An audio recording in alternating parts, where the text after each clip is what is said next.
Assalamualaikum warahmatullahi wabarakatuh.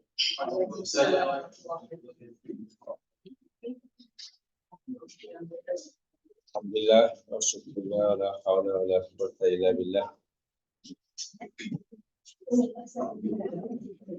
Salatu wassalamu ala Rasulillah wa ala alihi ashabihi wa ashabihi wa mawala.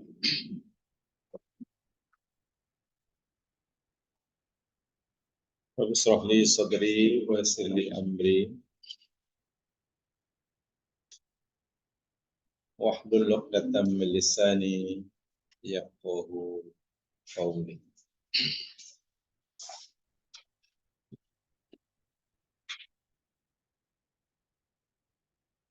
Insyaallah kita akan teruskan siri kajian kita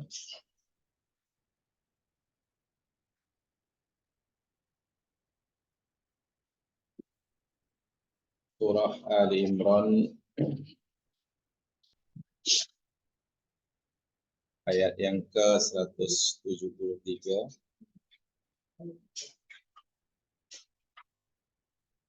Hasbunallah wa ni'mal wakil.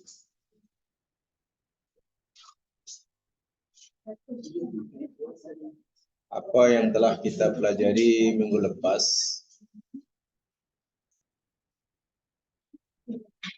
sebagai pengenalan bahwa kalimah mulia ini pernah diucapkan oleh dua Rasul Allah yang mendapat gelaran Khalilullah, yang kedua-duanya termasuk ulul azmi, yang kedua-duanya mempunyai garis nasab keturunan. Seorang yakni Nabiullah Ibrahim Khalilullah, dan yang keduanya Nabi Muhammad SAW Khalilullah.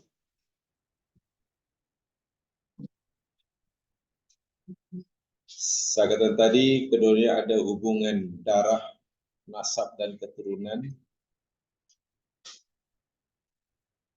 karena Nabi Muhammad SAW garis nasabnya kepada Nabi Ismail bin Ibrahim. Bahkan kita meyakini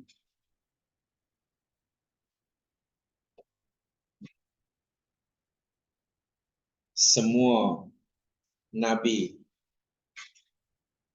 yang diutuskan oleh Allah sebelum Nabi Muhammad SAW bermula dari Nabi Ibrahim, yakni mempunyai garis keturunan Nabi Ishak. Sebelum Nabi Muhammad, nabi-nabi yang diutus oleh Allah itu berketurunan Nabi Ibrahim daripada anaknya Nabi Ishak, nabi-nabi Bani Israel. Hanya seorang sahaja, Nabiullah, yang diutuskan oleh Allah membawakan dzurriyyat Nabi Ibrahim melalui Nabi Ismail. Walaupun Nabi Ishak dan Nabi Ismail ini saudara adik-beradik tetapi berlainan ibu, keturunan Nabi Ishak jadi nabi di kalangan Bani Israel dan jumlahnya sangat ramai. Sementara keturunan Nabi Ismail ada juga yang jadi nabi, bahkan penutup segala nabi, yakni Muhammad SAW, berdarah Arab.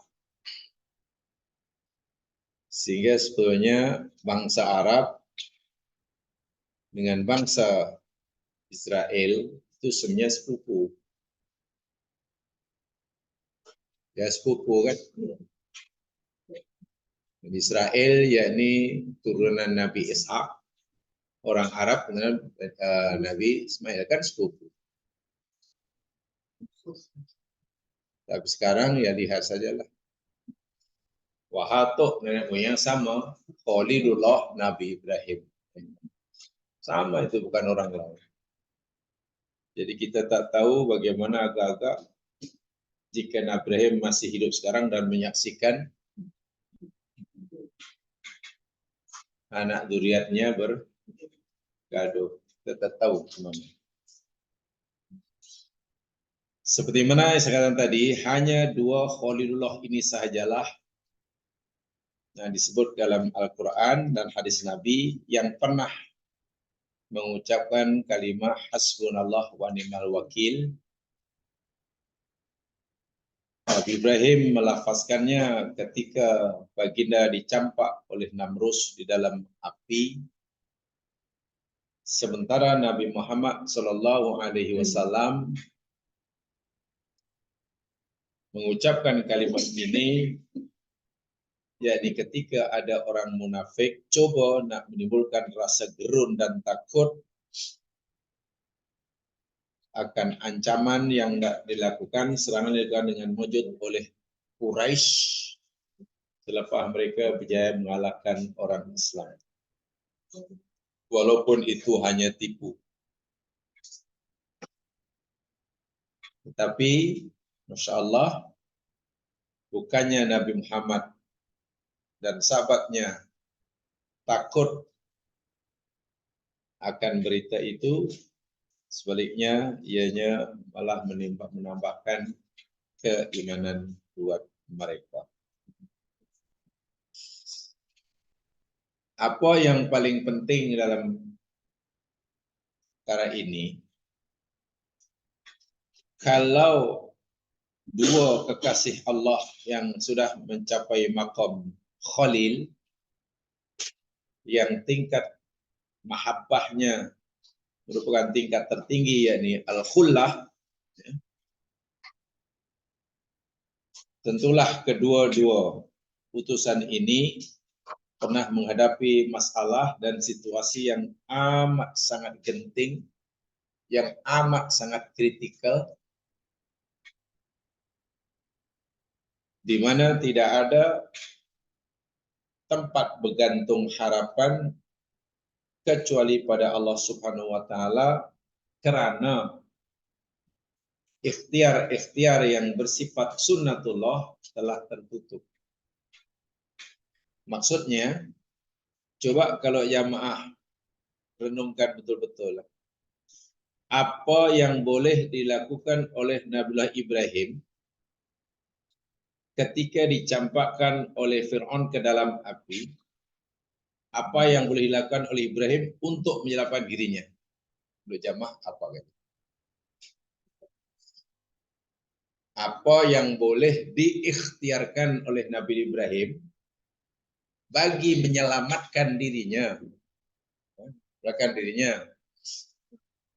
daripada terbakar dalam api? Ikhtiar yang dilakukan.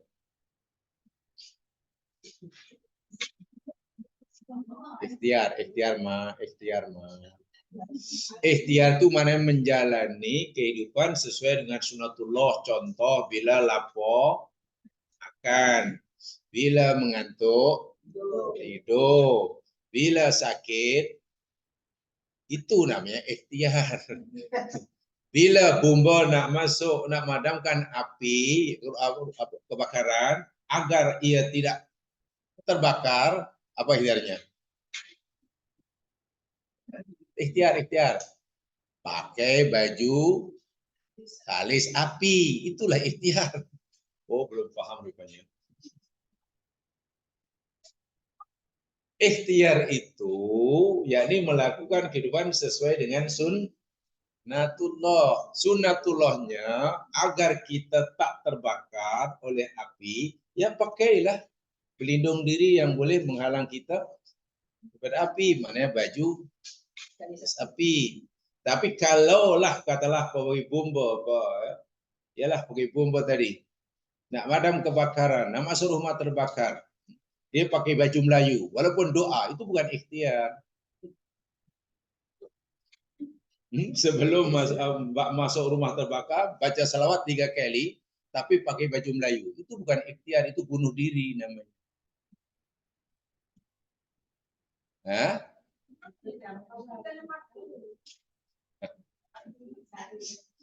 Bagaimana memahaminya cikgu itu jauh sekali. Untuk membolehkan kita tidak terbakar di api. Ikhtiarnya apa? Pakai baju khalis. Itulah maksudnya. Untuk tidak tembus peluru bila ditembak, ikhtiarnya apa? Pakai baju khalis peluru. Untuk mengelak daripada menghilangkan lapar dan dahaga, ikhtiarnya ya, maka minum kan. Sekarang apa ikhtiar yang boleh dilakukan oleh Ibrahim ketika nak dicampak dalam api untuk menjaga dirinya? Ikhtiar. Lari tak boleh, tangan diikat. Apa? Dia seorang melawan negara. Apa? Tak ada kan? Tak ada kan? Ada atau tak ada? Ikhtiar menjalani kita dengan sunnatullah. Tak ada kan? Maknanya pintu ikhtiar dah tertutup. Itulah maksud saya. Sunnatullah dah tertutup. Bila sunnah tertutup, bila sunnah tertutup, ada satu yang tidak pernah tertutup. Yakni pintu Allah SWT berhubung dengan Allah ini tak pernah tertutup. Betul? Nah, dalam keadaan seperti itulah orang mukmin tidak boleh berputus asa hanya kerana sudah tidak ada lagi ruang untuk ya. Karena satu yang tak pernah ditutup oleh Allah, yakni Allah setia menawarkan, kalau kamu bergantung harap hanya pada aku, sebab keselamatan dirimu bukan ditentukan oleh api. Kamu mati bukan sebab api. Mati atau tidaknya kamu bergantung pada kehendak aku, kata Allah. Sebab akulah yang menghidupkan, akulah yang hanya api itu hanya sebagai wasilah saja. Tapi bila Allah kehendaki, api tak mematikan pun tak mematikan. Apa ikhtiar yang boleh dilakukan oleh Nabi Yunus untuk membolehkan ia tidak mati dalam perut ikan?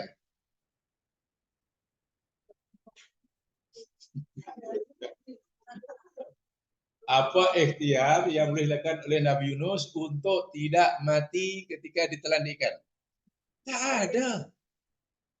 Ikhtiarnya apa? Cucuk punya mulut ikan. Cucuk pakai apa? Tumbuk perut ikan. Ikan lagi geli, lagilah nanti macam washing machine. Tak ada. Macam mana ya? Nak bernafas Nabi Yunus mana masuk perut ikan pakai bawa oksigen? Lainlah kalau nak ini. Maksud saya poinnya semudah saja. Bila pintu ikhtiar sudah tertutup, itulah kan. Jangan putus asa. Ada satu lorong yang terbuka luas antara kita dengan Allah Subhanahu wa taala. Sebab ikan ke, oksigen ke, api ke, peluru ke, apakah itu kan ciptaan Allah. Bila ciptaan Allah ini Allah sudah batalkan fungsinya memberi manfaat pada kita, ya janganlah bergantung harap kepada ciptaannya, tetapi bersandarlah kepada yang itulah pengajaran yang luar biasa. Sehingga orang mukmin yang pernah berfaham sini tidak akan ada rasa putus asa, give up, jangan boleh give up. Allah sentiasa membuka pintunya. Itu Nabi Yunus tahu macam mana aku nak pastikan aku selamat keluar dari ikan. Cucuk ikan tak rasa apa, mah geli kalau Nabi Yunus kata korek perut ikan lagi geli. Bila geli ikan tu lagi lah perutnya nanti dah masing-masing passion. Nabi Ibrahim macam mana nak? Tak boleh. Saya itu dia hanya kata hasbunallah wa ni'mal wakil. Maknanya yang mencukupi diri aku, Ibrahim sudah betul. Diriku ini lemah menghadapi api. Ya. Kulitku bukan kebal api. Ya. Aku tidak mampu nak melarikan diri daripada api. Ya. Semua tak ada. Tapi segala kekurangan yang ada dalam diriku ini, misalkan Ibrahim kata begitulah, segala kekurangan yang ada di diriku ini, Allah lah yang mencukupinya. Paham? Jadi jika sekiranya aku tak mampu nak melawan api, jika sekiranya aku tidak mampu pastikan kulitku tidak terbakar oleh api karena aku lemah, aku tak kisah. Yang mencukupi diri aku, kekurangan aku, menyelamatkan aku, hanya Dia. Ini luar biasa kalimat ini kalau difahami betul. Karena dengan begitu orang tidak akan lagi berputus asa. Putus asa itu karena apa ya biasanya? Orang yang putus asa itu biasanya puncanya apa ya? Karena sudah tidak ada ialah putus asa itu mana tak ada harapan lah. Kuncinya biasanya apa ya? Bila orang putus. Apa dok? Biasanya dari segi psikologi orang putus asa itu apa? Puncanya? Punca putus asa. Dari psikologi biasanya pasal apa? Ya, putus asa mana tak ada harapan, sinonimnya. Gibah. Maksudnya puncanya, penyebabnya apa biasanya? Penyebab.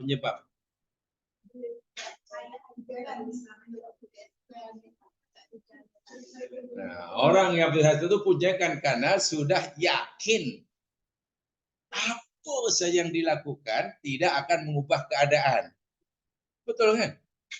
Nah, buat ini pun tak akan ubah keadaan, tak buat ini pasti putus asa.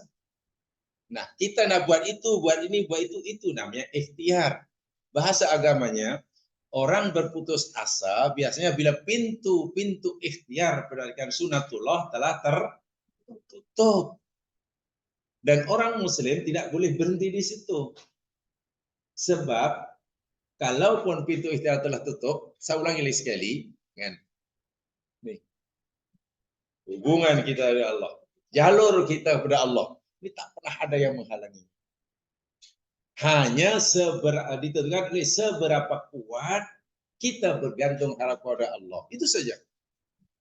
Kalau kita keyakinan kita penuh, ya Allah akan bagi. Tapi kalau kita yakin, tapi susah ya Allah selamat. Katalah Nabi Yunus katalah ini. Tapi ini contoh ya, Nabi Yunus tak kata begitu. Katalah Nabi Yunus ya Allah hambamu ini belum mau mati. Tapi hambamu ini ingin selamat keluar dari perut ikan, tapi hamba tak tahu macam mana nak selamatkan diri daripada perut ikan. Susah ya Allah, ini tak jadi tadi. Ya Allah, selamatkan kami diri daripada mati dalam perut ikan. Jika engkau selamatkan ya Allah, hambamu akan bersyukur. Jika engkau tidak selamatkan pun tak apa, memang susah nak selamatkan macam ni. Mengukur kekuatan Allah macam tu memang awal-awal dah tolak dah. Nabi Ibrahim katalah dalam api, ya Allah hambamu ni tak belum mau mati, hambamu ingin selamat, tolong selamatkan ya Allah, api ini berkobar-kobar sangat panas. Jika engkau selamatkan, hambamu akan bersyukur. Jika tidak, memang susah ya Allah, susah ni nak selamatkan orang tak mati. Daripada bila kita sudah kata itu, kita coba menilai, mengukur kekuasaan Allah, kekuatan Allah dengan kekuatan kita. Ya pastilah kita putus asa. Dan Allah tolak. Ya Allah penyakit ini yang sangat kronik ya Allah. Semua doktor pakar seluruh dunia sudah angkat tangan ya Allah. Membuat bendera putih. Semua dah kibarkan bendera putih. Ini mampun ya Allah. Macam yang doktor dah tak tahu macam ini. Tapi hamba ya Allah ingin sekali berilah hambamu ini kesihatan umpamanya. Sebab sana tak jadi, itu tak jadi, tak jadi. Jika kau sembuhkan ya Allah, bersyukurlah hambamu ini. Tapi jika tidak pun tak apa sebab doktor kata pun memang susah nak sembuh. Dia akan mengukurnya kekuatan Allah macam kekuatan doktor. Di situ mana kita bergantung pada harap kepada Allah ni hanya berapa persen tu? Ya seciput aja deh. Sedangkan Allah berfirman, ana inda dhanni abdi bi. Ini kunci dia. Hadis Nabi Shallallahu Alaihi Wasallam. Hadis Nabi, hadis qudsi. Ya, maknanya Allah berfirman, Nabi menyampaikan dengan bahasa Nabi. Jadi kalimatnya itu Nabi sendiri menyusun. Tapi maksudnya adalah firman Allah. Itu namanya hadis qudsi. Allah berfirman, ana inda dhanni abdi bi. Apa artinya?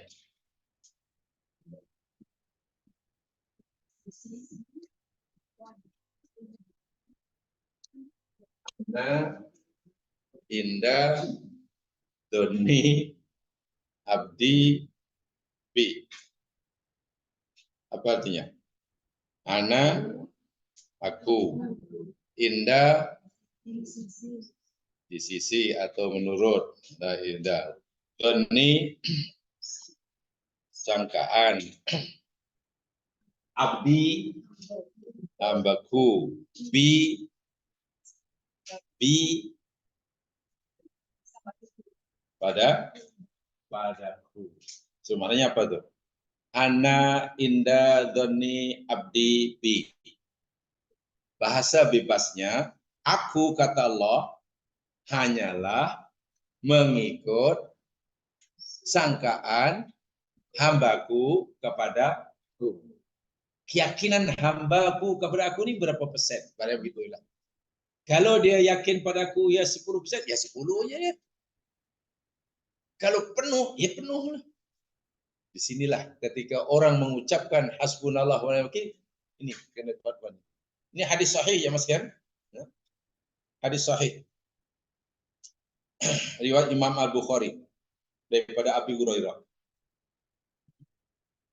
Hadis sahih riwayat Imam Al-Bukhari daripada Abi Hurairah radhiyallahu. Masya Allah. Jadi sebab itulah bila kita melihat apa saja masa yang kita rasa dah macam dah tak berdaya dah kita. Macam tak ada jalan lagi dah. Menurut kita walaupun mungkin masih ada jalan. Hanya kita yang biasanya berhenti awal. Susah sikit dah tahan. Maknanya bila ada macam-macam sebenarnya masih banyak. Sebab begini je masalahnya kaidah dia, selagi pintu ikhtiar itu masih terbuka, kita jangan tinggalkan, jangan abaikan.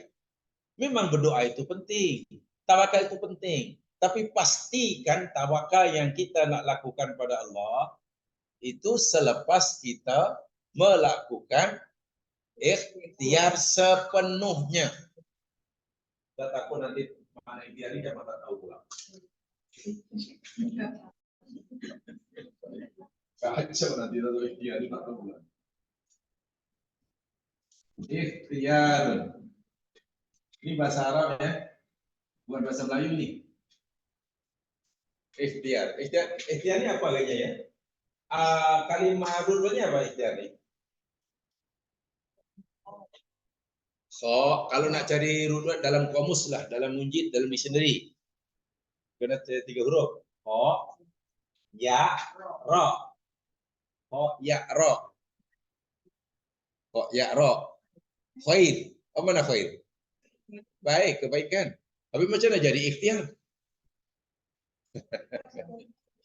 Lepas itu ada daripada khairun kan? Khairun, asalnya khairun. Khairun, ya, ro itu khairun lah. Kemudian ikut wazan ifta'ala. Ifta'ala. Ada berapa tuh? Fa'ala jadi ifta'ala. Ada berapa? 5. Tambahannya hamzah depan dan ta. Jadi kalau fa'ala ifta'ala khayaro is taro. Betul. Kan ifta'ala. Iftaro. Ini tambahnya. Oh ini kan tak tambahan ya ini jadi alif roh. Iftaro maknanya memilih. Iftaro itu maknanya memilih. Mukhtar, ada orang namanya mukhtar. Orang yang dipilih. Mukhtar pakai ko ya, bukan pakai ha. Jadi kalau itu mukhtar itu namanya kena ko. Mukhtar orang yang dipilih. Jadi daripada kalimat khairun, khairun baik, iftaro memilih. Jadi ikhtiar itu maknanya memilih yang baik. Itu namanya ikhtiar. Walaupun mungkin kadang-kadang nih, kadang mungkin pilihan kita tak. Sana satu contoh. Saya sakit. Depan saya ada 2 gelas minuman. Gelas yang satu itu minuman mungkin daripada ya herba lah. Akar-akar kayu. Bahasa Arabnya akokir. Akokir itu bahasa Arab, Melayunya akar-akar. Akar-akar itu bahasa Arab, maksudnya akokir. Dan itu obat perawatan yang paling kuno lah orang dahulu. Obatnya pakai akar-akar kayu kan. Dah buat ramuan, dah buat kajian, memanglah kalau saya minum ini, insya Allah sebenarnya sunatullah sembuh. Pas saya nih. Yang satu pula minuman yang sedap, saya suka, tapi masalahnya penyakit seperti yang saya alami ini pantang minum sini. Kalau saya minum gelas satu ini obat, insya Allah dengan ikhtiar ini kehendak Allah penyakit saya sembuh. Bila saya minum yang sebelah, minum yang paling lezat, sedap, penyakit saya tambah. Sekarang di depan saya, mana saya nak pilih? Kan, mana kita nak pilih? Allah suruh ikhtiar itu mana? Gunakan hak pilihmu untuk pilih yang baik. Kalau saya pilih ini baik, nah itulah namanya ikhtiar, mengikuti sunatullah. Walaupun jika saya memilih yang tak baik untuk saya, itu pun ikhtiar juga, tapi ikhtiar yang tak baik, yang salah. Jadi pilihan kita itu banyak macam ini. Pilih yang baik silakan, pilih yang tak baik pun silakan. Tetapi ada kesannya, ada akibatnya. Itulah ikhtiar. Jadi ikhtiar itu maknanya berusaha, kan? Melakukan perbuatan sesuai dengan sunnatullah. Ikut sunnatullah, bila orang sakit ini makan obat ini. Orang tak tahu, katalah bahasa mudahnya, bahasa halusnya bodoh. Bahasa halusnya bodoh, bahasa sopannya goblok.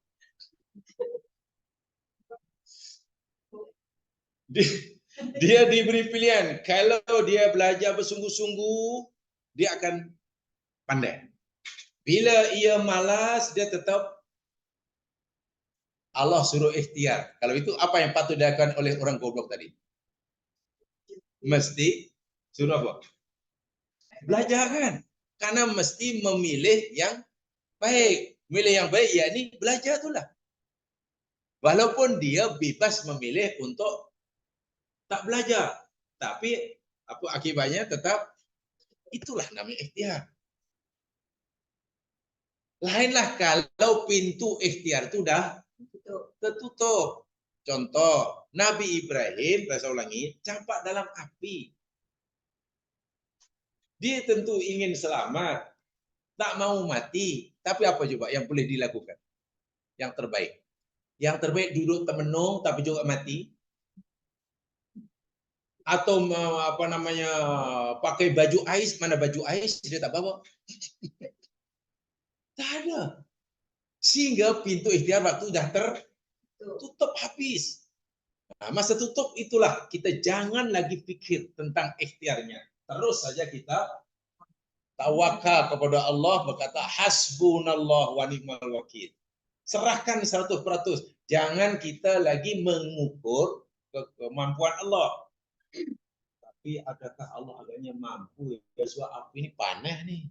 Susah nih, mustahil. Kalau kita masih terlintas begitu, jadi Allah pun bahasa mudahnya Allah kata, aku suruh kamu yakin 100% pada aku tanpa perlu mempertikaikan kekuasaan aku. Tapi kamu nampaknya masih meragui. Ya sudah. Inilah iman. Jadi selagi pintu ikhtiar masih terbuka, jangan tinggalkan. Jangan tinggalkan. Walaupun mungkin dari segi sunatullah macam tidak memberi kesan. Saya nak beri contoh. Ini pentingnya mas sekalian ya. Jadi sebenarnya makna hasbunallah itu kesana arahnya. Coba lihat firman Allah SWT dalam Al-Quran.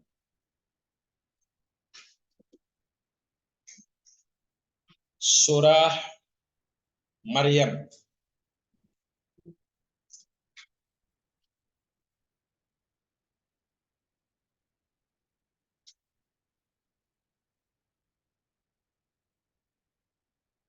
Surah yang ke-19.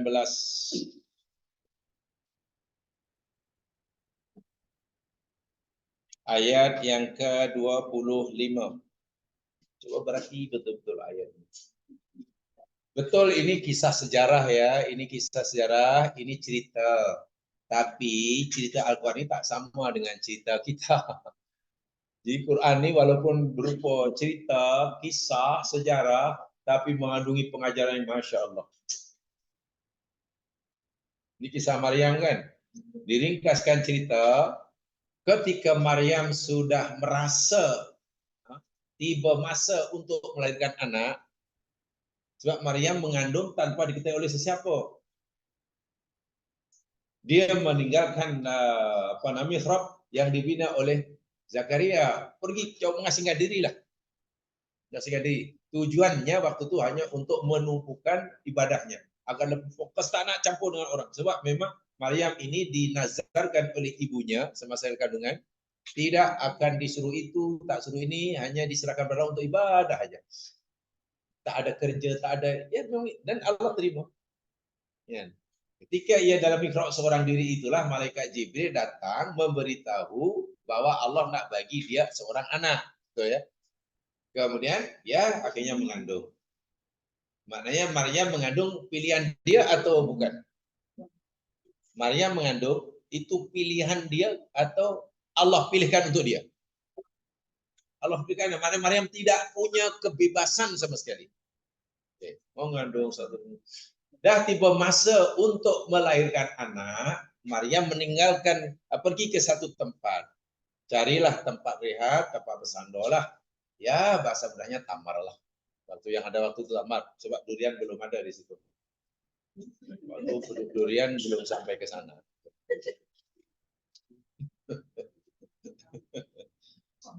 Dalam keadaan yang sangat penat, letih, baru melahirkan anak, tentulah lapar, dahaga, letih, itu fisikalnya. Jiwanya pula, gelisahnya luar biasa. Karena dia pikir gini, anakku sekarang dah lahir. Suatu saat nanti aku mesti bawa anak ini balik kampung. Nanti apa jawaban aku untuk menerangkan, menjelaskan siapa anak ini bila orang kampung tanya. Itu yang Maryam pikirkan, betul pening tuh. Boleh stres tuh. Kalau aku kata anak ini anugerah Allah, walaupun mana orang percaya perempuan punya anak. Kan? Yang terbayang oleh Maryam, pasti nanti kaumku akan menuduh aku yang macam-macam. Dan betul. Orang-orang Yahudi, rabi-rabi Yahudi menuduh Maryam ini berzina, dan anak yang dilahirkan itu anak luar nikah. Macam sama petir lah. Itu yang dah dibayangkan oleh Maryam tuh. Jadi jiwanya tertekan, fizikalnya pula lemah, dahaga, dan lapar. Dalam keadaan itu, ya tentu bila lapar perlu karena ya, bila dahaga perlu minum. Itu ikhtiarnya kan? Ikhtiarnya. Tapi tengok, dalam keadaan badan yang sangat lemah, apa firman Allah pada Maryam? Wa huzzi ilaiki bijid'in nakhlah. Wa huzzi, dan apa tuh? Guncangkan, gerakkan, Guncangkan, gegarkan ilaiki kepada engkau ya Maryam bijit nakhlah, pokok tamar, nakhlah. Ya sebenarnya nakhlah ini bukan tamar ya Mas ya. Kalau tamar lah. Nakhlah ini pokok palma, palm tree. Jadi taman, kelapa, kelapa sawit, pinang, itu dipanggil bahasa Arabnya nakhlah. Jadi nakhlah ini bukan apa ya, istilahnya bahasa saintifik lah. Bahasa dia merujuk pada pokok yang sejenis, yang jenisnya sama. Biasanya kalau ya saintis bahasanya lain lah, kita tak tahu kan. Kita panggil kelapa, kelapa ya. Coba tanya saintis, pasti panggil bukan kelapa. Bahasa sains lain kan. Bahasa wahai Maryam, ya waktu karena dia pokok tamar, ya tamar lah. Tapi nakhlah ini palma. Termasuklah pokok apa yang untuk buat gula melaka itu? Gula kabung itu apa? Ya pokoknya namanya pokok kabung. Oh? Now, ya, now itu namanya nakhlah. Kan di Madinah ada punduk nakhil. Punduk nakhil itu punduk nakhil. Salah satu di antaranya tamroh. Kalau tamar tamroh. Hai Maryam, peganglah pokok tamar tempat engkau bersandar itu. Lalu kamu gerak dan kamu goncangkan pokok yang besar itu. Tu sakit, pasti ia akan menjatuhkan. Sakoto yusak itu menjatuhkan, meruntuhkan, menggugurkan. Alaiki ke atas engkau rutoban janiya. Maknanya ini rutob ini bukan nama benda tapi sifat. Tentu yang jatuh maknanya buahnya kan. Yang gugur nanti bila dikat buahnya kan. Jadi akan menggugurkan, meluruhkan atau engkau buah tamar rutoban yang basah. Kejap, ganian yang masak di pokok. Jadi rutob itu maknanya basah. Jani itu masak di pokok, bukan masak di peram. Mana buah yang sedap? Masak di pokok atau masak di peram? Pokok, tapi karena kita sabo-sabo, petik awal-awal lalu di peram. Nah, sewek durian itu degil. Durian itu boleh diperam, mungkin dipetik awal-awal. Pertanyaannya begini.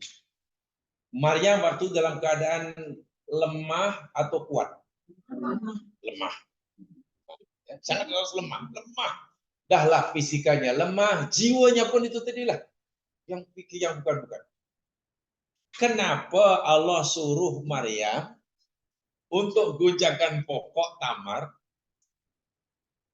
bagi mendapatkan buah? Sedangkan ketika Maryam di bilik Nabi Zakaria sehat walafiat, Allah bagi makanan tanpa disuruh cari. Coba bagaimana? Masa sehat walafiat, Allah bagi makan pada Maryam tanpa mencari. Sekarang Maryam letih. Dia perlu makan, kenapa Allah suruh? Yang peliknya kenapa Maryam tak kata, ya Allah, kenapa engkau tak bagi free? Tak payahlah gegah-gegah. Dulu pun kau bagi aku percuma ya. Tak payah ini. Sekarang pula kenapa dah? Pertanyaan saya. Memegang pokok tamar, gegah-gegah itu bagi untuk membolehkan tamar jatuh itu apa namanya itu? Itu ikhtiar. Pertanyaan saya. Agak-agaklah menurut pikiran kita. Maryam yang lemah, masih muda itu, lemah, dahaga, baru bersalin, pegang pokok tamar yang besar itu akhirnya bergerak tidak tamar itu.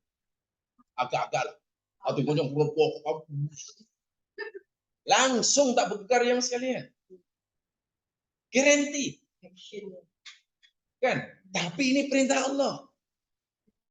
Paham ya? Jadi bukan Maryam mandai-mandai. Ini perintah Allah. Jadi untuk membolehkan Tamar itu jatuh, ya kena digerakkanlah. Syaratnya kok gegarkan Maryam. Maryam pula gegar tapi tidak bergerak. Mungkinlah ikhtiar Maryam itu baru ya mungkin 2% lah. 98% boleh kalian gagal kan? Bagi kita, bagi Allah bukan begitu. Bagi Allah, yang penting kamu lakukan ikhtiar itu, selagi ada ikhtiar, ikut kadar kemampuan kamu. Kalau kamu hanya mampu melakukan ikhtiar itu kata 5% sekalipun, buat, jangan tinggalkan. Bila kamu lakukan ikut arahan aku, lalu kamu besar padaku, 95%-nya nanti aku. Ini yang sering kali orang itu tak paham. Pintu ikhtiar masih terbuka, akhirnya tawakal ke Allah. Kalau ada rezeki lah, tak ada sabo aja deh. Bukan begitu. Dan ya, ini betul sesuai dengan peribahasa Melayu itu lah. Rakit-rakit ke hulu, berenang-renang ke tepian, sakit-sakit dahulu. Dia memang begitu. Bila kita nak seberang sungai katakanlah, seberang sungai, kapal tak ada, sampan tak ada, kemudian kita bawa sabit, setelah itu ada pokoknya buluh. Lalu kita kata tak apalah nak, kita bersama nanti kalau ada sampan kita tuang sampan lah. Kalau tak ada, ya payahlah, memang bukan rezeki lah. Kalau ada sabar rezeki lah. Itu bukan iman yang baik. Iman yang baik itu, yakni oh ini saya ada sabit, itu ada buluh, itu ada pokok pisang. Kalau itu aku tebang pokok pisang ini, lalu itu aku ikat, kemudian digunakan untuk apa? Rakit. Memang susah payah. Akhirnya dia sampai. Nah, itulah namanya ikhtiar itu. Maknanya maksudnya pintu ikhtiar bagi orang tadi masih terbuka. Tapi karena malas, tak apalah, ya Allah tawakal, ya Allah tawakallah, kalau ada lah, tak ada. Itu sebenarnya bukan iman yang baik yang sekali. Bukan begitu. Coba kalau kita fikir, boleh saja Allah bagi makanan pada Maryam ketika dia sangat-sangat memerlukan tanpa perlu menyuruh Maryam terlebih dahulu untuk. Tapi sebenarnya Allah nak ajar kita. Ketika kamu dalam keadaan lemah pun, selagi masih ada pintu ikhtiar, lakukan. Walaupun ikhtiar kamu itu mungkin dari segi sunatullah tidak akan memberikan apa kesan kan? Kan hanya gitu aja. Tapi Allah yang kata, bahasa mudahnya, wahai hambaku, kalau kamu mampu ikhtiar katalah hanya 10%, kamu lakukan dengan bersungguh-sungguh, kemudian kamu tawakal padaku, yang 99 itu nanti aku akan. Jadi akhirnya jatuhnya, luruhnya, gugurnya pokok buah tamar yang yang masih basah, itu bukan pasal gegaran si tangan Maryam. Itu balasan daripada Allah. Itu yang anak indah adoni abdibi itu. Ya Allah, aku hanya mampu pegang aja itu. Tangannya jangan lenguh, tapi pokok tamar tak ada gerak pun. Tapi Maryam yakin, oh aku buat apa yang Allah suruh. Pasti ada hikmahnya. Keyakinannya pada Allah luar biasa waktu. Apalagi yang menimpa di Maryam ini bukan pilihan Maryam. Semua adalah ditentukan oleh Allah. Dia mengandung itu pun bukan kehendak dia. Nah, perbuatan Maryam itu namanya ikhtiar. Walaupun hanya sedikit. Kita kan biasanya kurang begitu memahami. Ada orang jatuh mungkin ya. Kemudian kakinya, tulangnya mungkin ya terpleok ke, retak ke, patah ke. Pergilah hospital, dokter kata rubah-rubah dong. Cik, ini sebenarnya cik ini ada harapan. Ini insya Allah pulih. Tulang ini retak ini pulih. Tapi ya kena rajin lah. Apa yang perlu kami lakukan dok? Ya kena rajin buat fisio lah. Fisio. Kalau rumah tak ada alat apa-apa ya datanglah ke klinik. Karena dia mampu beli peralatan, beli sendiri untuk buat fisioterapi, buat itu buat. 1 hari, 2 hari, 3 hari. Dah buat 3 minggu macam tak ada. Macam tak ada kesan. Macam tak ada perubahan. Selama 1 bulan adalah sikit aja. Lama-lama, alah. Buat hari-hari fizio pun tak ada kesan. Tak apalah, kalau sehat rezeki lah, kata sehat sabar je lah, ujian.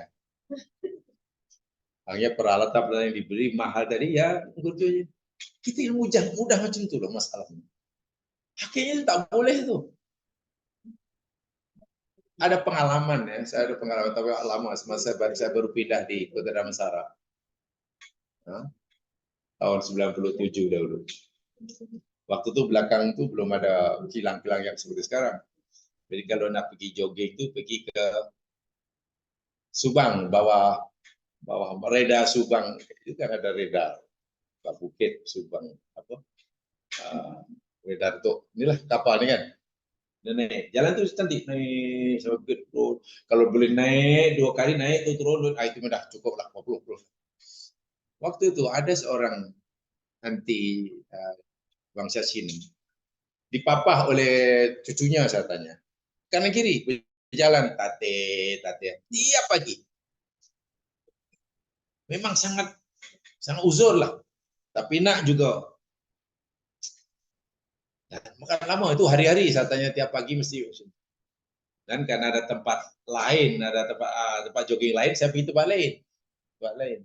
Selepas lebih kurang 1 tahun lebih, teringin pula pergi ke tempat itu, tempat lama saya jogging itu. Rupanya anti Cina yang setahun lebih yang lalu masih bertanya, sekarang sudah lari. Saya kata, nanti apa? Iyalah sayang, wah ya saya banyak bagus lah, ini sudah 1 tahun lebih saya. Tengok, pantang menyerah. Kan masih boleh melangkah walaupun setapak. Inilah yang jadi ikhtiar itu penting. Saya kadang-kadang, saya yakin si Anti ini mesti tak baca surah Maryam, tapi mengamalkan Maryam. Kenapa orang Melayu ini mudah putus asa? Gitu. Dalam semua hal mudah. Akhirnya tak apalah, ada rezeki lah atau tak ada, sabarlah ujian. Kita beri sabar. Ikhtiar belum buat terus lah. Allahu Akbar. Tak boleh. Allah bukan itu yang Allah maukan. Ikhtiar itu perintah Allah. Berjaya atau tidak, itu dapat pahala karena perintah Allah. Dan ingat ya, ikhtiar berdapatan khairun. Khairun mana kebaikan. Jadi ikhtiar itu memilih pilihan yang terbaik. Depan kita ada banyak pilihan. Kalau kamu buat ini, nanti ini. Kalau buat ini sekarang terpaksa nak pilih.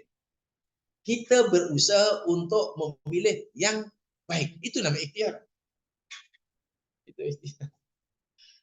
Jadi kalau yang kita pilih itu tak baik, ya bukan ikhtiar lah.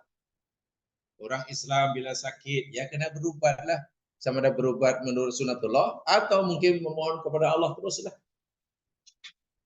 Tapi ada karena cara macam tak berkesan, tak apalah.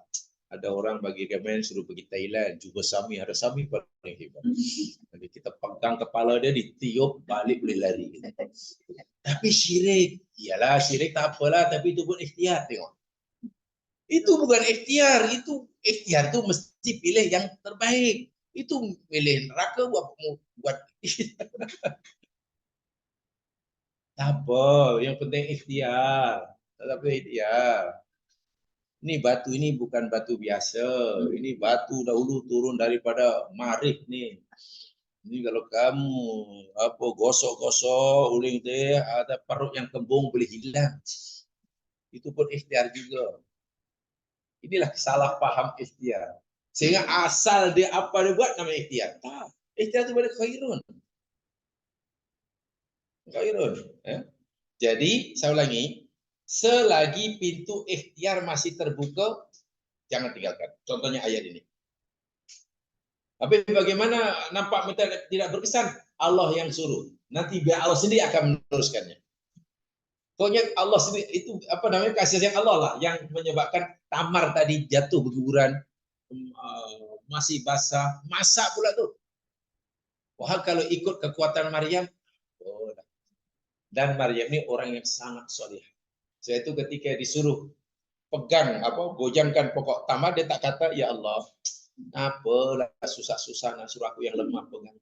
Bagi aja lah. Dulu pun kau boleh bagi. Ini bukan masalah Allah kuasa atau tidak.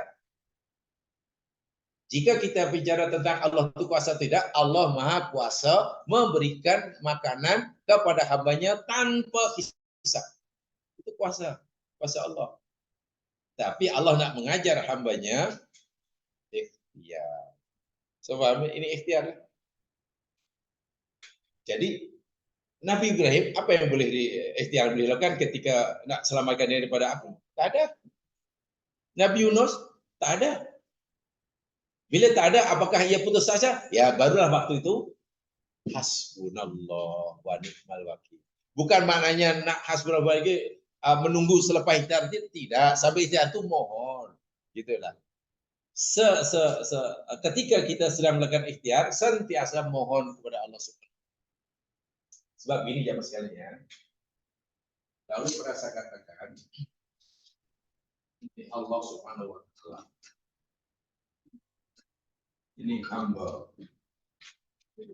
Allah suruh kita pada hamba buat apa? Ikhtiar. Ya. Kalau nak sakit, berubat, nak berjaya, ya usaha, nak apa, macam itulah. Ikhtiar sini. Nanti Allah sendiri akan menentukan hasilnya, betul? Bukan kita ya. Sebab kalau kita fikir kita ada kuasa untuk menentukan hasilnya, pasti mana yang tidak mau melakukan itu. Kan hanya saya itu tak ada maknanya pun. Jangankan menggugurkan tamar, apa namanya buat tamar. Mungkin apa kulit apa tamar itu pun tak. Bila kita sudah ikhtiar, kita berjalan ke depan karena kita apa namanya berubah, berusaha, berikhtiar, terus kita tak berhenti selagi masih ada pintu ikhtiar. Nanti Allah yang menentukan hasilnya. Allah yang memberikan hasilnya. Sini. Namanya ini daripada Allah ya, yang turun daripada Allah ke sini, bukan ke sini berupa perintah ya. Ini berupa perintah amrun. Yang ini bukan amrun, datang daripada Allah kepada kita namanya amrun. Amrun perintah berupa ya, buatlah ini, buat ini. Kemudian selepas kita ikhtiar, ada yang datang daripada Allah. Ini yang Allah telah tentukan. Ini namanya kitabah. Ketetapan yang Allah telah letakkan. Kata kitabah, masyiah, banyaklah. Masyiah. Berupa apa? Bila keputusan Allah turun bertemu dengan ikhtiar kita, namanya qada. Qada itu keputusan. Katalah orang sakit berikhtiar sembuh. Sembuh itu yakni pertemuan antara ikhtiar manusia dengan kehendak Allah. Namanya qada. Sebab ikhtiar kita, walaupun kita rajin ikhtiar, tapi bila masya Allah itu belum turun, tak jadi juga. Atau sebaliknya, qada Allah telah tetapkan, ikhtiar belum seberapa, berjaya juga. Jadi pertemuan antara ikhtiar dengan qada, itulah kejayaan. Tapi janganlah menunggu qada Allah turun begitu saja tanpa ikhtiar. Tapi juga jangan meyakin 100% bahwa ikhtiar itu pasti akan berjaya. Ada paham di situ? Jangan yakin 100% ikhtiar itu pasti berjaya. Karena yang menentukan kejayaan Allah. Gitu ya. Itu Allah Subhanahu wa Ta'ala. Sebab itu bila berjaya, jadi qada itu ketetapan dulu. Keputusan dulu. Bukan qadar ya, itu qada. Kalau begitu jamaah sekalian, qada kita ini banyak atau sedikit? Dalam hidup ini qada kita banyak atau sedikit? Qada Allah buat kita. Banyak. Qada kita banyak. Dalam hidup kita boleh memilih nak jadi senang ke yang susah. Sila. Kalau kita rajin, senang. Itu pun qada Allah. Bila kita malas, susah. Itu pun qada Allah. Jadi qada itu, ketahuan Allah itu, Allah berikan pada kita sesuai dengan pilihan kita. Jadi kita ini boleh memilih qada kita. Orang sakit, bila berubat, Allah akan bagi sihat. Itu qada Allah. Bila ia tak mau berubat, bahkan sekarang tak nak taubat, tak nak berubat, tapi malah apa lagi banyak. Ya, akan semakin parah penyakitnya. Bila penyakit makin teruk, makin teruk, itu pun qada Allah. Jadi qada Allah ni macam-macam, bergantung pada apa yang kita pilih. Itu namanya qada. Qada apa namanya yang kita boleh pilih ni? Ada yang masih ingat? Qada yang kita diberi pilihan ini. Boleh pilih qada itu boleh, pilih qada ini boleh, pilih qada ini boleh. Pelajar ABC, satu bilik darjah, yang rajin, daripada rajin disiplin, besar, pandai, oh jadi orang besar. Qada Allah. Kawannya duduk sebelah, belajar sama, satu meja, cikgu sama, tapi malas luar biasa. Kan? Satu minggu datang kelas, ya paling banyak 2 kali. Malas sungguh, tak pernah belajar. Akhirnya dia jadi budak tak berjaya. Hidupnya susah. Qada Allah juga. Tetapi qada yang Allah berikan pada A dan B itu bergantung apa yang dipilih oleh manusia. Karena manusia diberi kebebasan untuk memilih. Qada apa macam ni? Ada yang masih ingat namanya? Mu'allaq. Qada ini namanya mu'allaq. Yang qada kita tak boleh pilih, mubrom. Contoh tentang kematian. Itu kita tak boleh pilih. Ya Allah, boleh tak kalau ia mati pun janganlah cepat sangat nantilah. Rasanya mana boleh. Rupa paras kita itu qada mubrom. Warna kulit kita, bahkan jenis jantina kita. Siapa yang menjadi orang tua kita? Mana kita pilih bangsa kita? Kita berbangsa Melayu, berbangsa Cina, berbangsa India. Itu kan pilihan kita. Jadi tidak ada cacat celah dan tidak ada kelebihan. Oh, menjadi bangsa Arab ada kelebihan. Oh, menjadi bangsa Negro. Kan itu bukan pilihan kita. Itu yang mubrom. Yang mu'alaq ini yang masih sangat banyak kaitan dengan kehidupan kita. Ya. Dan Allah akan beri kepada kita sesuai dengan apa yang kita pilih. Apa yang kita pilih itu namanya ikhtiar. Daripada khairun. Walaupun kita diberi kebebasan untuk memilih, namanya ikhtiar kan? Tapi dalam kalimat ikhtiar itu Allah suruh kita pilih yang baik. Itu ikhtiar. Yang baik, yang betul. Baik, yang betul. Ya, bawa kereta agar selamat, ya patuhilah undang-undang jalan raya. Bila kita ingin selamat sampai tujuan, pastikanlah tayar tak pancit, radiator tak bocor, brake tak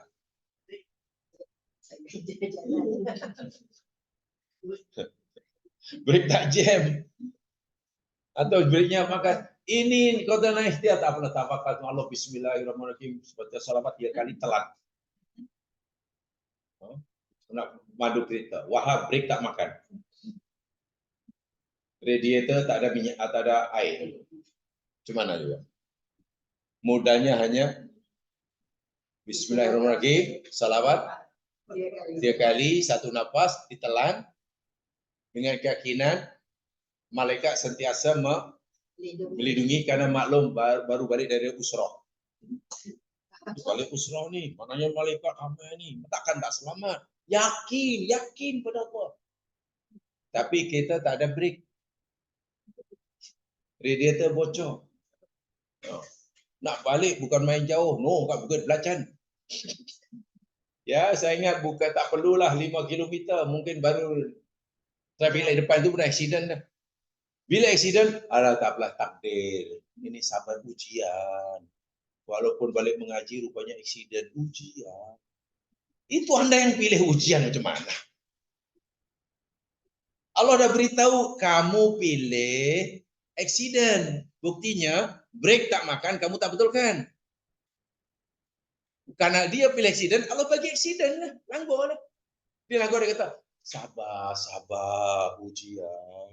Nak menghapuskan dosa. Dosa apa dari awal-awal sudah dosa?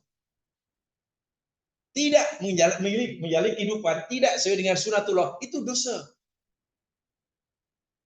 Dah diberitahu, dokter kata, Cik, hati-hati Cik ya, makan minum. Soal Cik ini setelah kami buat cek kesehatan Cik ini ya ibaratnya penyakit Cik ini dah macam minimarket lah. Ya maknanya belum supermarket. Minimarket itu maknanya kira banyak lah. Apa tu dokter penyakit minimarket ni? Encik tanya apa dia? Encik saya ada ke darah tinggi? Ya ada. Kecil mana? Ada. Kolesterol? Ada. Macam ya ada. Maknanya macam-macam. Itu minimarket. Jadi mereka macam Cik janganlah makan ini. Ini tak sehat untuk Encik makan. Halal tapi tidak toyiban.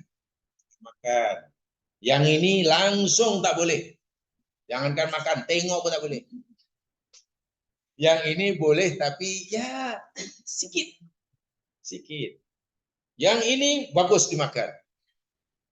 Kawan tu degil. Masalahnya yang dokter kata ini bagus dimakan, saya tak suka. Yang dokter kata tak boleh makan, ini yang paling suka. Wah, entahlah aja, dokter bukannya malaikat. Umur bukan tangan dokter. Dia sendiri pun sakit. Oke, bismillahirrahmanirrahim. Tawakkalna baca salat dia kali terus. Awal-awal dia sudah melanggar sunatullah. Apa dikira tak berdosa itu? Inilah orang sering kali melakukan kesilapan, tak merasa bersalah, berselindung di balik sholawat 3 kali. Ini sangat sedih lah. Akidah segitu bagi saya sangat sayang sekali. Kenapa tuh? Kenapa tuh? Allah suruh kita makanlah yang halal dan yang thayyib kan? Halalan thayyiban. Artinya bila benda itu halal, halal itu dari segi hukum ya mas sekalian. Halal itu dari aspek hukum. Thayyiban itu dari segi manfaatnya. Cendol campur bubur durian halal atau tidak? Halal. Bagi halal. Bagi tak ada masalah. Oh, makanlah satu badi. Tak ada salah. Nak tunjuk maknanya halal. Dan tak ada kesan apa-apa. Wah, kan tambah tenaga dia. Tapi bagi B yang dah penyakitnya macam minimarket, makanan tadi halal, tapi tidak thayyiban. Sedangkan Allah suruh kita makanlah halalan dan thayyiban. Halalnya memang tak dilanggar, thayyibannya dilanggar. Takkan melanggar macam itu tidak dianggap salah. Tetap saja salah. Peliknya untuk menghilangkan rasa bersalah ditutup dengan baca sholawat. Dengan sholat 3 kali salahnya. Nah, ini bagi saya akidah yang perlu dibetulkan. Itu yang kehidupan sehari-hari itu macam itu. Bila akan tambah sakit, ya mana ujian, Allah nak hapuskan dosa saya. Bukan begitu cara berfikir agama, bukan begitu. Bila sudah ikhtiar betul, ya traffic light berhenti, katalah budak naik motor kan, traffic light berhenti, brakenya pula makan, pakai atau pakai kereta apa namanya, ya. Laluan motor itu hanya 40 km/jam, dia pun macam itu berhenti. Tiba-tiba ada kereta terbabas dari sebelah kanan, langgar budak naik motor itu, patah kaki. Nah, itulah betul boleh ujian dan dia boleh sabar. Sebab dia dilanggar itu karena kesalahan dia atau karena apa? Bukan, salah apa dia sudah berhenti di situ. Kan ada orang, nah ini betul-betul ujian, Allah nak sama ada nak hapuskan dosanya atau nak naik kan? Tapi kalau simat moto itu naik motonya pula tak ada brake, topik lidah tak pakai, pegang handle pakai kaki, dipecutnya pula bukan main laju, langgar tiang telepon, patah kaki juga. Bolehkah itu dikatakan nak hapuskan dosa dia? Tak boleh. Sapo deh, sapo. Nanti bila kedua-dua budak ini, yang naik motor karena dilanggar kereta terbawas tadi, dengan B yang langgar tiang telepon tadi kata duduk di hospital, kata sebelah menyebelah, nasihat kita tak boleh sama dengan dua orang. Kepada yang dilanggar tadi, dek, sabar dek ya, ini betul-betul Allah uji. Ini bukan salah awak dek. Ya, Allah mungkin hapuskan dosa kamu yang dulu-dulu, yang dengan sholat kamu, mungkin dosamu belum terampun dengan ini. Atau karena Allah nak, apa namanya, nih, naik kan? Dan Allah akan memberikan yang teringan, bersifat teringan. Kepada B tak boleh, kita kata, sabar dek ya, ini ujian. Kepada B kita nasihatnya kepada ya, awak mesti terima kasih syukur pada Allah karena Allah telah memberikan apa yang kamu minta. Contoh pada ya iya. Tapi coba kalau kita mengamalkan Al-Quran seperti ini, pasti orang bising. Ya wanita perlu macam itu pula. Inilah kalau agama tak difahami betul-betul. Ya. Karena banyak apa yang kata agama itu belum tidak sama dengan apa yang dipahami oleh masyarakat. Coba kalau kita bagi nasihat pada macam itu.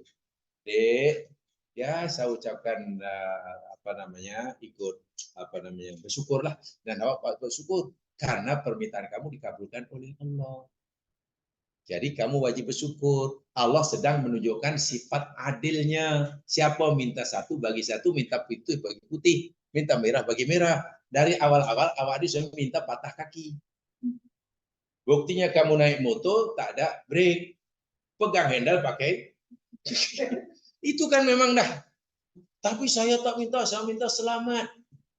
Dalam agama lisanul hal afsah min lisanil maqal. Perbuatan, tingkah laku, keadaan itu lebih jelas, lebih nyata daripada ucapan. Apa maksudnya tuh, Cik? Awak kan belajar MRSM. Tentu awak lebih tahu. Action, speak, louder than word. Kan itu yang diajar MRSM. Kamu memang tidak minta eksiden, tapi perbuatan kamu naik motor macam itu minta kaki patah. Jadi kepada itu sebenarnya Allah sudah memberikan keadilannya. Hambanya minta eksiden, Allah bagi eksiden, adil lah. Sementara kepada yang kepada B itu, Allah nak tunggu kasih sayang karena mungkin ada dosa yang hingga saat itu belum terampun dengan ibadahnya dan Allah akan ampunkan dengan sebab. Jadi beza cara melihatnya, berbeza. Bukan kalau nasihatnya sama nanti yang itu tak serik nanti. Lain kali mungkin malah berdiri naik motor. Atau sampai tengok belakang. Jadi sama-sama ikhtiar. B ikhtiar dan ikhtiarnya betul. Pun ikhtiar tapi ikhtiarnya salah. Karena ia memilih ikhtiar bukan memilih yang khair tapi memilih yang tak boleh. Kalau bagi macam itu tidak boleh ya. Paham situ? Ikhtiar. Jadi hasbunallah itu bila merupakan bukan ucapan terakhir ya. Ya daripada awal kita ucapkan, tapi maksudnya lebih-lebih lagi bila orang sudah dalam keadaan yang sangat kritikal.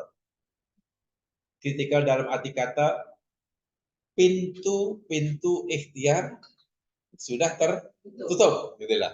Sunnatullah nampaknya sudah dah. Jangan putus asa. Allah kata, kan selama ini aku suruh kamu ikhtiar berikan sunnatullahku, bergantung kepada berwasilah pada ciptaanku. Kenapa kamu tidak terus meminta kepada aku yang menciptanya? Apa kamu yakin bahwa yang boleh yang kamu mati itu panasnya api? Kan seakan-akan Allah begitu kan?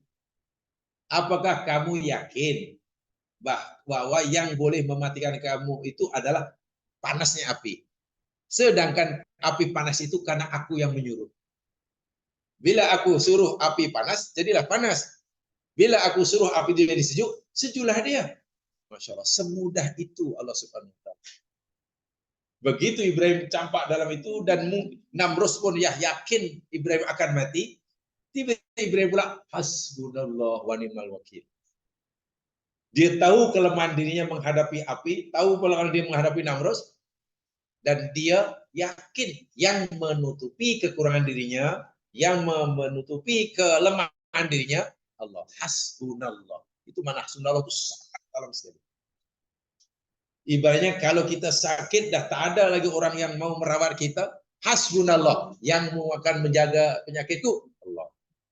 Kalau kita lapar dan tak ada orang bagi makanan, hasbunallah. Karena hakikatnya yang boleh mengenyangkan kita ini bukan nasi, tapi yang mencipta nasi.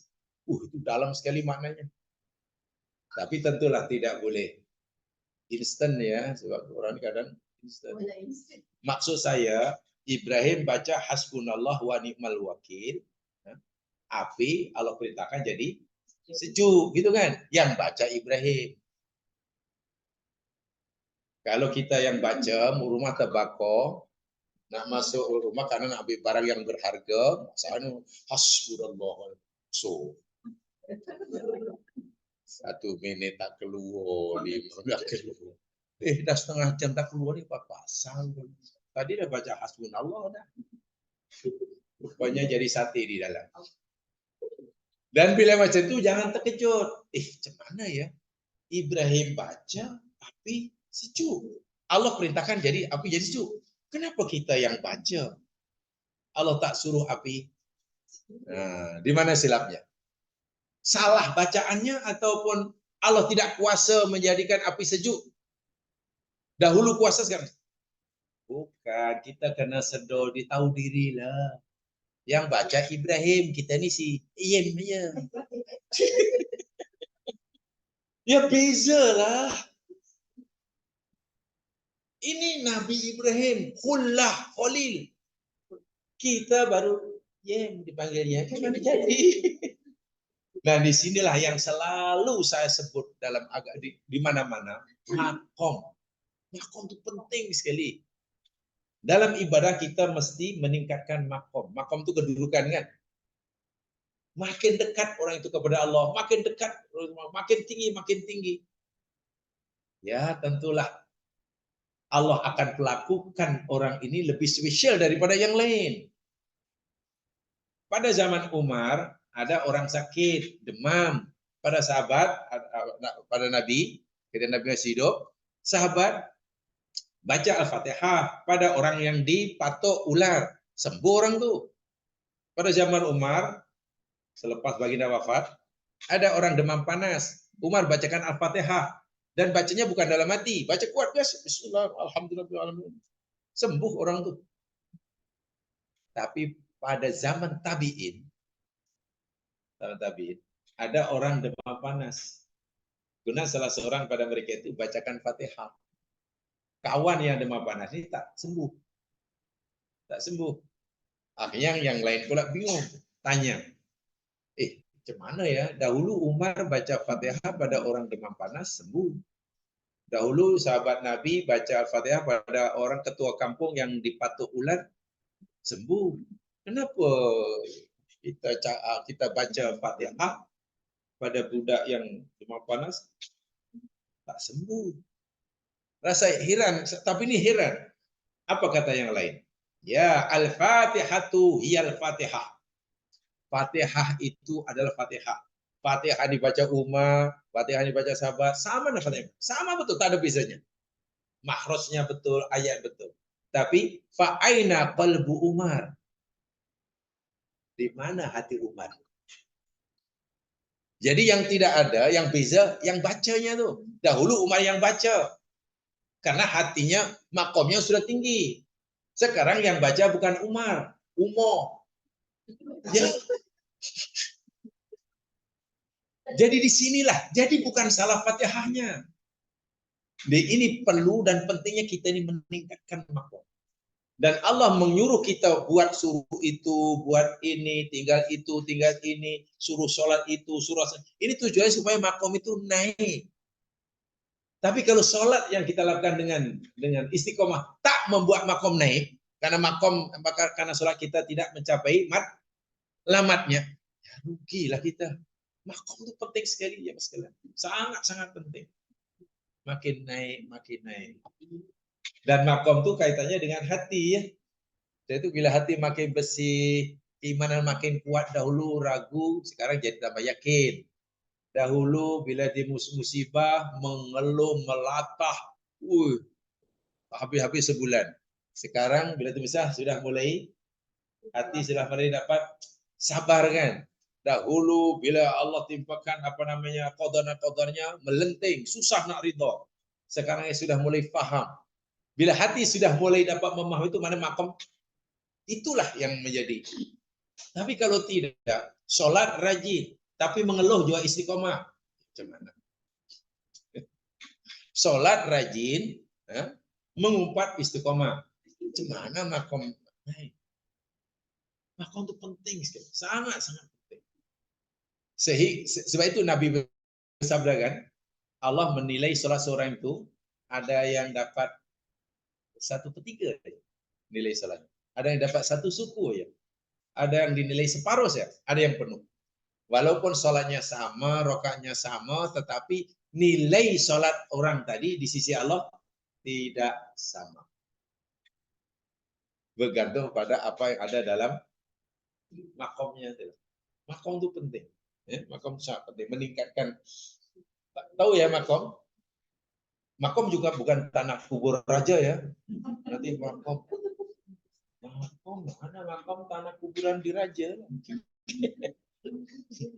Oh, makom Ibrahim. Oh, itu makom Ibrahim. Itu makom Ibrahim. Oh, Ibrahim itu ditanam di situ. Bukan. Makom itu tempat berdiri. Ya, kalau dalam bahasa bebasnya, makom itu position, kedudukan. Contoh, kalau ada majelis resmi negara, kan, raja itu di protokol kan ada kursi-kursi itu, sebutan kan. Siapa yang duduk di sok paling depan biasanya? Yang di sok kursi paling depan. Ya, mereka yang punya darjah pingat tuntun lah kan, tuntun. Nah, bawahnya belakangnya tan. Pak belakangnya lagi. Yang belakang depan pintu hence. Nah, itulah gambaran makom tuh macam itulah. Ini logi dia walaupun tak tepat. Orangnya sama aja, pasal tadi datang pun satu kereta, yang tun dengan yang cek tadi satu kereta. Rumahnya sebelah, makannya sama. Tapi kenapa bila di depan majelis diraja? Makanannya lain, servisnya lain. Nanti kalau balik dapat hadiah dogifnya pun lain. Lain lah. Yang depan tu dapat bunga kristal. Yang encik-encik bunga tai ayam. Ya, namanya makom macam tu. Para nabi memanglah makomnya sangat dekat. Sebab itu Allahumma makbul. Ya. Ini Ibrahim baca hasbunallah wa ni'mal wakil. Allah perintahkan api sejuk. Ibrahim. Ini hanya yem. Jadi tapi tidak bermakna kita tak boleh baca, boleh. Sebab Allah ini pasti akan memperlakukan hambanya sesuai dengan kedudukannya. Yang Allah minta ini jangan sekian gini ya. Bila Allah suruh kita buat sesuatu perintah, atau Allah suruh kita tinggalkan larangannya, so yang Allah minta daripada kita ini apa? Kalau Allah suruh kita buat perintahnya, yang Allah minta daripada kita ini apa? Yalah, taat. Ketaatan yang macam mana yang Allah minta daripada kita? Ikut kadar kemampuan. Kan la yukallifullahu nafsan. Iya. Katalah Allah kata, wahai hambaku, buat perintahku 10. 10, Allah minta 10. Tapi jika kemampuan yang Allah berikan kepada kita hanya mampu buat 6, 6 itulah yang markahnya 100. Paham enggak? Kita buat 6 itu markahnya 100. Jika kita buat 6 itu karena kemampuan kita hanya mampu buat 6. Bagi orang yang diberi kemampuan 10, Allah suruh buat 10. Allah bagi kemampuan melakukan 10, tapi dia hanya buat 7. Makanya bukan 100. Ya 70 lah markahnya. Elok yang buat 6 itu markahnya 100. Jadi pemarkahannya bukan bergantung kepada banyak atau sedikitnya perintah yang dilakukan, tapi ikut kadar kemampuan. Maknanya adil lah. Sehingga makom yang orang yang buat ikut kadar kemampuan itu lebih tinggi. Itu jelas ayatnya dalam surat At-Taghabun. Fattaqullaha mastata'tum. Apa artinya? Fattaqullaha mastata'tum.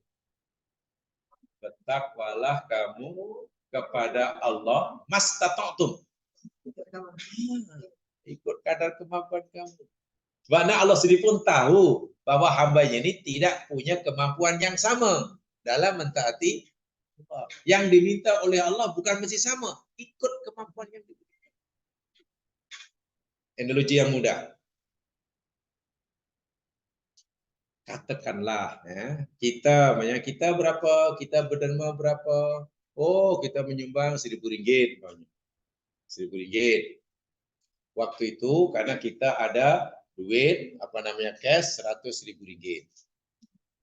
Kita ada cash Rp100.000, kita derma Rp1.000. Itu berapa persennya itu? 1% kan? 1%. Kemudian Sultan Brunei derma 1 juta. 1 juta ringgit. Tengok daripada si kuantiti amount banyak yang mana? Sultan Brunei kan? Dia 1 juta, kita 1.000 je. 1 juta. Akhirnya dia punya, kadang-kadang kita hanya 1.000, kita riset pun tak dapat lah, kerana 1.000. Tak biasalah 1.000 je. Yang 1 juta hanya. Tapi Allah cara menilainya bukan melihat 1.000 dan 1 jutanya. Hambaku ni beri 1.000. Sedangkan saat itu hambaku hanya ada punya 100.000. Maknanya ia telah menginfakkan 1%-nya. Ini yang hambaku seorang ni, si Bulkiah ini. Sultan Hasanul Bulkiah ada derma 1 juta ringgit. 1 juta. Sedangkan hartanya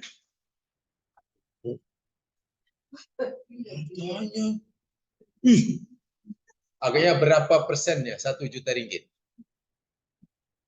0,0000. Kalau Allah bagi markah berdasarkan amount-nya, ya Sultan Brunei banyaklah kan 1 juta. Kita bagaimana orang yang memberikan 10 ringgit? 10 ringgit. Sedangkan waktu itu hanya punya duit waktu itu 50 ringgit. Beginilah cara Allah menilai itu. Kalau kalau untuk doa kamu dapat surga, kamu mesti berderma 1 juta ringgit. Bagaimana orang yang tak mampu? Itu perintah Allah ini mudah. Takwalah kamu pada Allah ikut kadar. Bagi saya sangat-sangat membuat hati semua orang lega. Nah. Saya sering berikan contoh lampu. Saya suka berikan contoh ini, lampu apa nih? Wah, lampu ini lah. Mentol. Mentol kan? Kan kilang mentol ini buat lampu macam-macam, kekuatannya sama macam-macam kan? Ada 5 watt, ada 10, 40, 25, 100 kan? Oke, sekarang katalah ada 5 watt. 5 watt. Lalu kita nyala dan dia menyala 5 watt. 5 watt menyala 5 watt. Yang ini mentol 100 watt tapi menyala 60 watt. Dari segi terangnya mana lebih terang? 5 watt yang nyala 5 atau 5 watt atau yang 100 nyala 60 kalau kita pasang. Mana lebih terang? Yang lebih terang. Yang 100 nyala sama boleh try lah, coba try. Situ pasang 100 watt, di sini pasang 5 watt. Yang 5 watt nyala 5. Karena maksimum kan. Itu hanya nyala 60. Pasti yang di situ lebih terang. Betul? Tapi kalau kita memberi pemarkahan berdasarkan dia lebih terang lalu kita bagi markah lebih, yang awak kita tidak adil. Kita baru adil kalau kita bagi markah yang 5 nyala 5, itu kita bagi markah 100. Pasal apa? Maksimum. Sudah tidak ada lagi apa? Kemampuan yang tersisa. Yang 100 hanya menyala 60. Memang terang. Tapi dia masih ada kemampuan yang tak diguna. 40. Makanya ini lebih tinggi. Ini yang betul-betul mastata'tum. Jadi dari segi pemarkahan yang 5 nyala 5 itu lebih besar pahalanya daripada yang ini.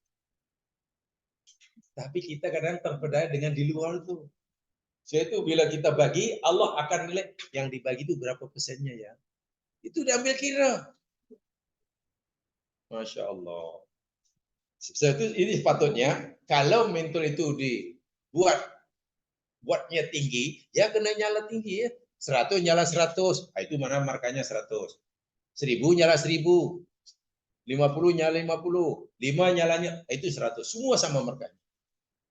Apa maknanya kita ini jadi ibarat mentor 1000 watt tapi mau hanya sedia menyala 100.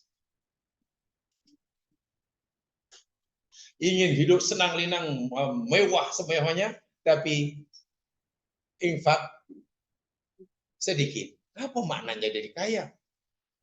Malaikat lebih kagum yang infak 5 ringgit. Tapi karena 5 ringgit itu mana menginfakkan 50%-nya mungkin. Paham ya? Itu yang Allah maukan. Kalau kita boleh begitu, makom ini akan sebenarnya mampu nih, salat malam mampu nih. Tapi tak buat. Ya macam mana makom naik? Allah bagi kita kemampuan 100%, tapi kita hanya buat 50%. Itu salah satu cara meningkatkan makom. Walaupun kita yakin lah, ya ini pasti kita belum dapat mentaati Allah ikut kadar kemampuan yang Allah berikan. Walaupun kita mengatakan ya Allah, hambamu mampu ini aja lah, segini aja kemampuan. Itu kata kita. Setiap kita pasti merasa telah buat ikut kadar kemampuan. Tapi menurut penilaian Allah mungkin mana kamu masih mampu lebih itu. Tapi biasanya untuk mengurangi rasa rasa bersalah, akhirnya kita kata ya Allah setakat ini aja lah yang aku mampu buat. Malaikat kata mana awak soalnya Allah bagi kemampuan melompat 2 meter. Tapi awak kata tak apalah saya yang mampu melompat 1 kaki. Wah 2 meter boleh tu. Itulah yang susah. Mastata'tum. Jadi adil ya, Allah ini adil. Allah ini adil. Kalau Allah suruh buat 10, kita mesti 10, ya susah lah yang tak mampu. Apa lagi kemampuan yang Allah berikan pada hambanya untuk mentaatinya itu tidak sama. Tidak sama. Itulah Allah Subhanahu wa taala. Adil ya. Keadilan Allah itu di situ. Sebab itu Bilal ini coba ya, Bilal bin Rabah. Abdul Al-Ghifari. Kan? Ibnu Mas'ud. Kalau dikira agaknya berapa infaknya sepanjang hayatnya berbanding Umar bin Khattab, berbanding Abdullah bin Auf. Mungkin yang pernah dibelanjakan infakkan oleh Bilal sepanjang hayatnya, yang pernah infakkan oleh Abu Dzar Al-Ghifari sepanjang hidupnya, ya mungkin hanya berapa persen daripada berbanding yang diinfakkan oleh Abraham bin sikit. Tapi tengok keduanya dijumpa di surga. Coba mana boleh surga? Karena itu tadi kesemuanya telah takwa pada Allah ikut kadar kemampuan yang paling maksimum. Yang setelah So, boleh difahami ya? Tolonglah istilah-istilah ini. Sebab bila istilah ini tak difaham dan betul ya mas sekarang. Ini asal usaha namanya ikhtiar. Mana boleh. Saya susah, saya ingin kaya. Ini pun ikhtiar juga. Menipu orang pun ikhtiar tau. Jadi skema pun ikhtiar. Saya banyak utang nih, saya terima rasuah. Ini pun ikhtiar. Macam mana? Ikhtiar apa ke benda?